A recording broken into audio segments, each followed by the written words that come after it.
Quoi qu'il arrive, quoi qu'il m'arrive, je ferai confiance à Jésus. Comme je prie pour avoir la foi de Job, une foi qui demeure face au désespoir total, à la perte et à la destruction, mais qui dit encore, même s'il me tue, je lui ferai confiance. Comme je désire atteindre ce niveau de maturité en tant que chrétien, comme je prie pour que, lorsque viendra ma saison d'épreuve, Seigneur, aide-moi à rester ferme, à me tenir droit, à retrousser mes manches et à proclamer avec audace, même s'il me tue, je lui ferai confiance. Jérémie chapitre 17 versets 7 à 8 dit, « Béni soit l'homme qui se confie dans le Seigneur et dont l'espérance est le Seigneur. Il sera comme un arbre planté près des eaux, qui étend ses racines vers le fleuve. Il ne redoute rien quand vient la chaleur, et son feuillage reste vert. Il ne s'inquiète pas pendant l'année de sécheresse et ne cesse de porter du fruit. » Pour faire pleinement confiance à Dieu, nous devons lui abandonner tout contrôle. Autrement dit, nous devons renoncer à nous appuyer sur nous-mêmes ou sur d'autres êtres humains. Nous cessons d'essayer de tout arranger par nos propres moyens et nous laissons Dieu agir. Nous nous soumettons à lui et lui remettons chaque aspect de notre vie. Nous devons accepter que, dans le grand schéma des choses, notre contrôle est limité. C'est pourquoi nous faisons confiance à un Dieu tout-puissant. Nous sommes limités, mais lui ne l'est pas. Ce que nous pouvons contrôler, en revanche, ce sont nos actions quotidiennes. Nourrissons-nous notre esprit avec la parole de Dieu? Nous tournons-nous vers lui dans la prière? Souvent, c'est tout ce que nous pouvons faire, prier et nous tenir sur la parole de Dieu. Pour le reste, nous devons le remettre entre ses mains. Priez pour que Dieu intervienne dans votre situation au travail. Priez pour qu'il protège vos enfants et les garde des mauvaises influences. Priez pour que le Seigneur voie votre labeur et vous récompense. Rappelez-vous que la Bible dit que vous êtes bénis lorsque vous placez votre confiance en Dieu. Vous êtes bénis lorsque votre espérance est en Jésus. Psaume chapitre 50 verset 15 dit, « Invoque-moi au jour de la détresse. Je te délivrerai, et tu me glorifieras. » Ainsi, je veux vous encourager. Regardez la parole de Dieu, considérez ses promesses. Il dit, « Fais-moi confiance dans tes moments de détresse, et je te délivrerai. » Il dit, « Demeurez en moi, et je vous restaurerai. » Il dit encore, « Venez à moi, vous tous qui êtes fatigués et chargés, et je vous donnerai du repos. » Alors, placez votre espérance en Dieu. Il a la solution parfaite à chaque problème. Invoquez-le, que ce soit de jour ou de nuit. Avant de chercher ailleurs, avant de vous tourner vers quelqu'un d'autre, invoquez le nom qui est au-dessus de tout autre nom, le nom de Jésus-Christ. Appelez le lion de Juda, le prince de la paix, le rocher des siècles, la pierre angulaire, le grand souverain sacrificateur, le Saint, le Père éternel. Invoquez le Dieu Tout-Puissant, celui qui est, qui était et qui vient. Invoquez celui qui commande des myriades d'anges, celui qui parle et tout est créé, celui qui détient les clés de la vie et de la mort entre ses mains. Quelle que soit la situation que vous traversez aujourd'hui, quelle que soit votre épreuve, Dieu veut que vous l'appeliez à l'aide. Nous devons toujours garder les yeux fixés sur Jésus-Christ. Il est le seul digne de notre dévotion, le seul digne de nos louanges et de notre adoration. Il est le seul qui doit être au centre et au sommet de nos priorités. Jérémie chapitre 33 verset 3 dit, « Invoque-moi, et je te répondrai. Je t'annoncerai de grandes choses, des choses cachées que tu ne connais pas. Dieu est bon, quoi qu'il arrive. Ne l'oubliez jamais. » Jérémie chapitre 29 verset 11 dit, « Car je connais les projets que j'ai formés sur vous, dit l'Éternel, projets de paix et non de malheur, afin de vous donner un avenir et de l'espérance. » Le problème que vous traversez actuellement peut vous faire penser le contraire, mais souvenez-vous que la parole de Dieu est vraie. Parfois, nous analysons nos épreuves avec notre raisonnement humain et nous cherchons des solutions par nos propres moyens. Mais nous oublions que les voies de Dieu ne sont pas les nôtres. Ce malheur que vous traversez aujourd'hui, vous êtes peut-être préoccupé par la manière dont vous allez en sortir. Mais Dieu, lui, utilise souvent ces revers comme un tremplin vers des bénédictions plus grandes. Ces voix ne sont pas nos voix. Il est normal d'exprimer ses émotions. Il n'y a rien de mal à cela. Mais souvenez-vous que toute chose concourt au bien de ceux qui aiment Dieu, de ceux qui sont appelés selon son dessein, Romains chapitre 8 verset 28. Il y a toujours une raison à tout ce qui arrive dans la vie. Avoir foi en Dieu signifie croire que, quelles que soient ses intentions, s'il vous a amené à cette épreuve, il vous en fera sortir. Dieu orchestre et coordonne chaque événement de nos vies. Notre rôle est de lui faire confiance et de croire que, au final, tout concourra à notre bien. Peu importe combien de temps dure l'épreuve, Dieu est fidèle et ne permettra pas une épreuve que vous ne puissiez supporter. Il fera en sorte que vous trouviez une issue. La Bible ne dit pas que nous serons exempts d'épreuves parce que nous sommes chrétiens. Au contraire, elle dit, les justes ont beaucoup d'afflictions, mais l'Éternel les en délivre de toutes. Alors, accrochez-vous à Dieu, celui qui vous soutient. Il connaît nos faiblesses, il connaît même nos péchés, mais il nous a choisis, il est venu pour nous, il nous a rachetés et nous a donné la victoire. L'amour de Dieu est divin, vrai et éternel. La Bible va jusqu'à dire que Dieu est amour.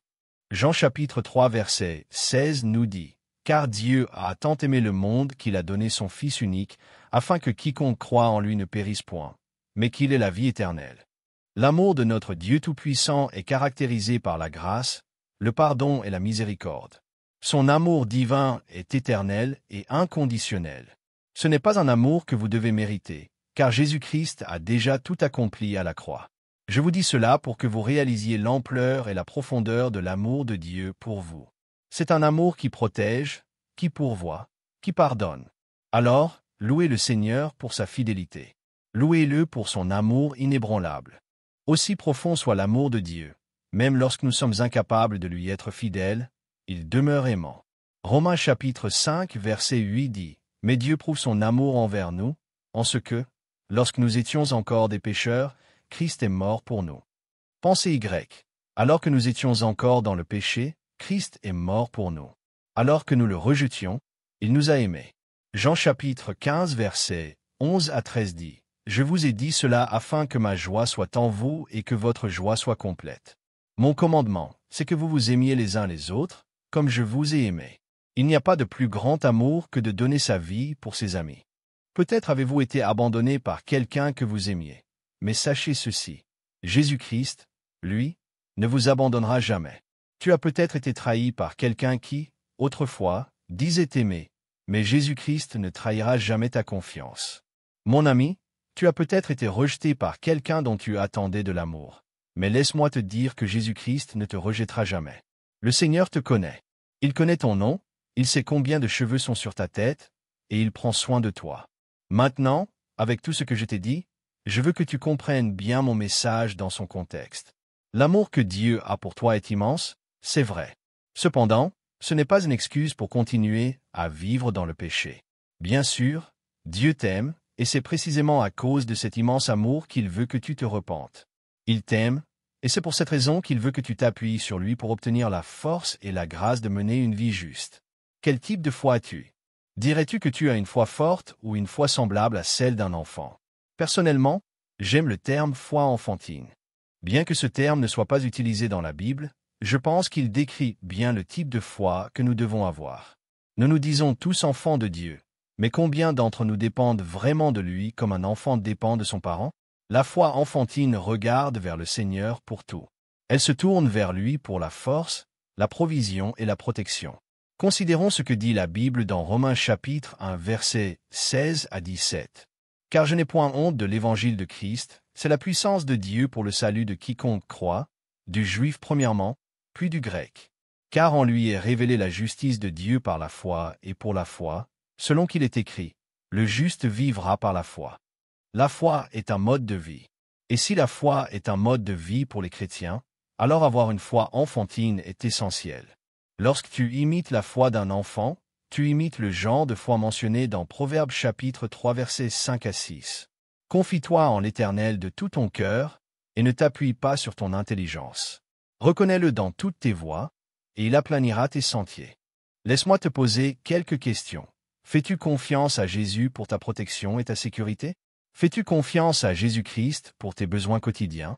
Lui fais-tu confiance pour te donner la force de te lever et de travailler chaque jour? Lui fais-tu confiance pour fortifier ton corps, te garder en bonne santé, ou même te guérir? C'est cela, la foi enfantine. La foi enfantine est humble. Je dis qu'elle est humble, car la Bible nous enseigne une leçon très importante dans Matthieu chapitre 18 versets 2 à 5. Jésus, ayant appelé un petit enfant, le plaça au milieu d'eux et dit, « Je vous le dis en vérité, si vous ne vous convertissez et ne devenez comme les petits enfants, vous n'entrerez point dans le royaume des cieux. C'est pourquoi, quiconque se rendra humble comme ce petit enfant sera le plus grand dans le royaume des cieux. Et quiconque reçoit en mon nom un petit enfant comme celui-ci, me reçoit moi-même. Un enfant dépend entièrement de ses parents. Il n'est pas arrogant, il ne s'offense pas facilement, il ne dit pas « Comment oses-tu me dire non ?» Non, un enfant oublie vite et obéit à ses parents. Alors, en tant qu'enfant de Dieu, ne devrions-nous pas être ainsi? Ne devrions-nous pas être assez humbles pour accepter que Dieu sait ce qui est le mieux pour nous? De plus, je t'encourage à méditer sur les paroles de David dans Psaume chapitre 131 versets 1 à 2. Éternel, mon cœur n'est pas orgueilleux, mes yeux ne sont pas hautains, je ne m'occupe pas de choses trop grandes et trop élevées pour moi. Loin de là, j'ai l'âme calme et tranquille, comme un enfant sevré qui est auprès de sa mère. Mon âme est en moi comme un enfant sevré. David nous dit ici qu'il a calmé et apaisé son âme en Dieu, tout comme un enfant trouve la paix auprès de sa mère. C'est cela, la foi enfantine, une dépendance complète et totale envers Dieu. C'est ce genre de foi dont nous avons besoin dans notre vie quotidienne. C'est pourquoi je t'encourage à être courageux. Trop de chrétiens sont timides et faibles, car ils ne réalisent pas la puissance et l'autorité qu'ils ont en Jésus-Christ. Mais puis-je te rappeler ce que dit la Bible dans Luc 10h19 ? Voici, je vous ai donné le pouvoir de marcher sur les serpents et les scorpions, et sur toute la puissance de l'ennemi, et rien ne pourra vous nuire. Et dans 1 Corinthiens chapitre 15 verset 57. Mais grâce soit rendue à Dieu, qui nous donne la victoire par notre Seigneur Jésus-Christ. Je t'encourage, peuple de Dieu, à t'accrocher à la parole de Dieu. Tiens ferme sur ses promesses et laisse-les enflammer ton esprit. Tu ne dois plus être craintif et timide. Tu ne dois plus te considérer comme impuissant. Jésus-Christ t'a donné l'autorité. L'autorité de piétiner le diable et ses démons, l'autorité de vaincre toute la puissance de l'ennemi. Sache donc que ce n'est pas ta destinée, en tant qu'enfant de Dieu, d'être effrayé. Ce n'est pas ta destinée d'être un chrétien timide. Jésus-Christ, le Seigneur des Seigneurs et le Roi des Rois, a dit « Je vous ai donné le pouvoir de marcher sur les serpents et les scorpions, et sur toute la puissance de l'ennemi, et rien ne pourra vous nuire. » Que cette promesse soit la raison pour laquelle tu es sans peur et courageux. Que cette promesse soit la raison pour laquelle tu ne renonces pas face à l'adversité. Et que cette parole de Luc chapitre 10 verset 19 soit la raison pour laquelle tu pries avec puissance. Peuple de Dieu, je veux vous rappeler que nous gagnons en force, en courage et en audace lorsque nous connaissons la parole de Dieu et pratiquons la prière. Ainsi, quand tu penses à la puissance, pense à la prière. Quand tu penses au courage et à la force, pense à la prière.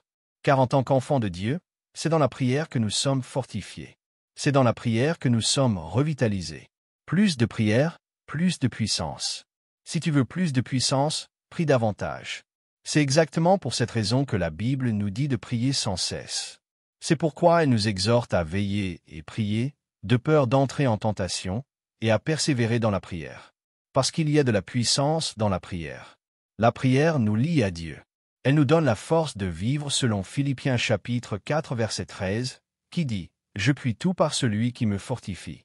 La prière nous permet de surmonter la tentation, elle forge notre caractère. Si vous aspirez à une vie de courage et d'audace, apprenez à connaître la parole de Dieu. Une fois que vous la connaissez, priez. Soyez constant dans la prière, persévérez, consacrez-vous à la prière et souvenez-vous que nous avons l'autorité en Jésus-Christ. Si je peux être honnête un instant, j'ai compris que lorsque j'ai réellement besoin de Dieu, personne n'a besoin de me rappeler d'avoir une vie de prière. Personne n'a besoin de me dire de lire ma Bible.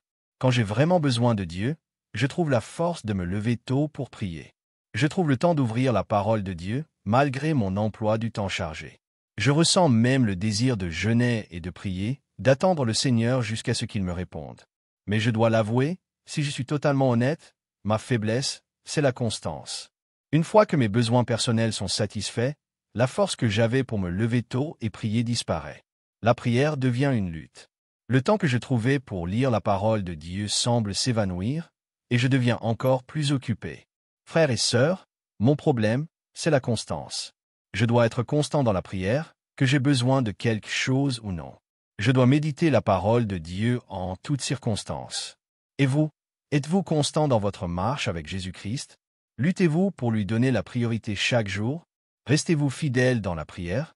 Prenez-vous le temps de lire la parole de Dieu quotidiennement? La Bible dit dans Psaume chapitre 16 verset 8, « J'ai constamment l'Éternel sous mes yeux. Quand il est à ma droite, je ne chancelle pas. » Ce verset me met au défi. Et le mot-clé ici, c'est « constamment ». Il exprime une régularité, une habitude bien ancrée. Nous devrions tous aspirer à cette constance afin de pouvoir dire avec assurance « J'ai mis l'Éternel constamment devant moi, que j'ai besoin de quelque chose ou non. J'ai mis l'Éternel constamment devant moi, que je sois dans la douleur ou non. J'ai mis l'Éternel constamment devant moi, que je sois dans la joie ou dans l'épreuve. » Approfondissons notre compréhension de Psaume 16h8 en le lisant dans différentes traductions. Voici ce que j'ai trouvé. J'ai placé continuellement l'Éternel devant moi. Quand il est à ma droite, je ne suis pas ébranlé. Je garde les yeux toujours fixés sur l'Éternel. Avec lui à ma droite, je ne chancelle pas. Quelle que soit la traduction, ce verset parle de constance. Gardez les yeux fixés sur le Seigneur en tout temps. Peuple de Dieu, je prie pour que Psaume 16h8 devienne l'hymne de votre cœur et de votre esprit. Attendre le Seigneur. L'attente fait partie de la vie chrétienne. Il y a des moments où Dieu répond rapidement, et d'autres où nous devons attendre plus longtemps que prévu. Si vous êtes dans une saison d'attente, si vous attendez que Dieu exauce votre prière, alors souvenez-vous de Psaume chapitre 130 versets 5 à 6. J'espère en l'Éternel, mon âme espère, et j'attends sa promesse. Mon âme attend le Seigneur plus que les gardes n'attendent le matin. Attendez le Seigneur dans la prière. Priez aujourd'hui, priez demain, priez sans cesse. Ne vous découragez pas. Daniel a prié pendant 21 jours avant d'obtenir une réponse. Nous devons faire preuve de cette même ténacité. Trop souvent, les gens abandonnent lorsque la réponse tarde à venir. Mais Psaume chapitre 40 verset 1 nous encourage. J'ai attendu patiemment l'Éternel, il s'est penché vers moi, il a entendu mon cri. Attendez avec patience. Ne forcez pas les choses, ne prenez pas de décision hâtive sous l'effet de l'émotion. Car il y a une promesse pour ceux qui attendent. Mais ceux qui se confient en l'Éternel renouvellent leur force. Ils prennent leur envol comme les aigles, ils courent et ne se lassent point, ils marchent et ne se fatiguent point. Ésaïe chapitre 40 verset 31. Lorsque vous attendez dans la prière, Dieu répond. Il peut vous donner la paix, vous ouvrir de nouvelles portes, vous montrer une nouvelle direction. Relevez-vous et combattez. Ne laissez pas l'ennemi envahir votre vie sans réagir. Ne laissez pas le diable piétiner votre famille comme si vous n'étiez pas un enfant de Dieu. Si vous voulez me voir me battre avec passion, menacez ma famille, touchez à mes enfants, et vous verrez ma réaction. C'est cette attitude que nous devons avoir face au diable. Il ne peut pas entrer chez vous, semer le chaos dans votre foyer, et vous restez passif. Vous devez être désespéré de Dieu. Poursuivez Dieu avec passion, sans relâche, jusqu'à ce que vous le trouviez. Avez-vous une soif désespérée de Dieu? Regardez la femme atteinte de la perte de sang, elle a tout fait pour toucher le bord du vêtement de Jésus. C'est cette attitude qui attire l'attention de Dieu. Que poursuivez-vous? Une carrière? Un emploi? Une réussite? Ce n'est pas mal, mais poursuivez Dieu avant tout. Poursuivez ce rêve, mais cherchez Dieu d'abord. Travaillez pour ce projet, mais ayez faim de Dieu d'abord. Courez après ce succès, mais courez après Dieu en premier. La Bible dit, « Approchez-vous de Dieu, et il s'approchera de vous. » Jacques chapitre 4 verset, émoticône, n'en croyant pas ses yeux. Que sacrifiez-vous pour passer du temps avec Dieu? Quel espace lui donnez-vous dans votre journée? Cherchez d'abord la présence de Dieu, et tout le reste suivra. Un combat spirituel intense. Ayez une vie de prière agressive. Déclarez avec audace, « Je n'accepte plus cela.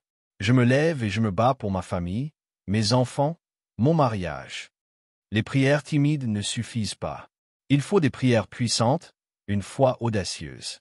Commandez à l'ennemi, au nom de Jésus, de quitter votre foyer. Couvrez votre maison du sang de Jésus et placez une barrière spirituelle autour de vous. Pour ceux qui se sentent faibles, qui pensent qu'ils ne peuvent pas se battre, je vous le dis, relevez-vous. Reprenez ce que l'ennemi vous a volé.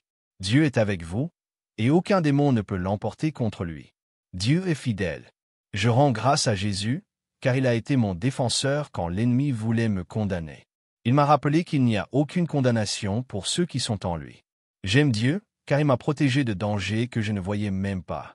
Ce n'était ni la chance ni le hasard, mais sa main puissante. Dieu est bon en tout temps. Son amour ne dépend pas de nos circonstances. Peu importe les épreuves, nous devons nous accrocher à lui. Confie-toi en l'Éternel de tout ton cœur, et ne t'appuie pas sur ton intelligence. Reconnais-le dans toutes tes voies, et il aplanira tes sentiers. Proverbes chapitre 3 versets à 6. Alors, peu importe ce qui arrive, restez ancrés en Jésus-Christ. Ne lâchez jamais sa main, car lorsqu'on est faible, il est fort. Et voilà, j'espère que vous avez trouvé beaucoup de valeur dans cette vidéo. Merci d'être resté jusqu'à la fin de cette vidéo, j'adore quand vous faites ça. J'espère vous revoir dans une autre vidéo.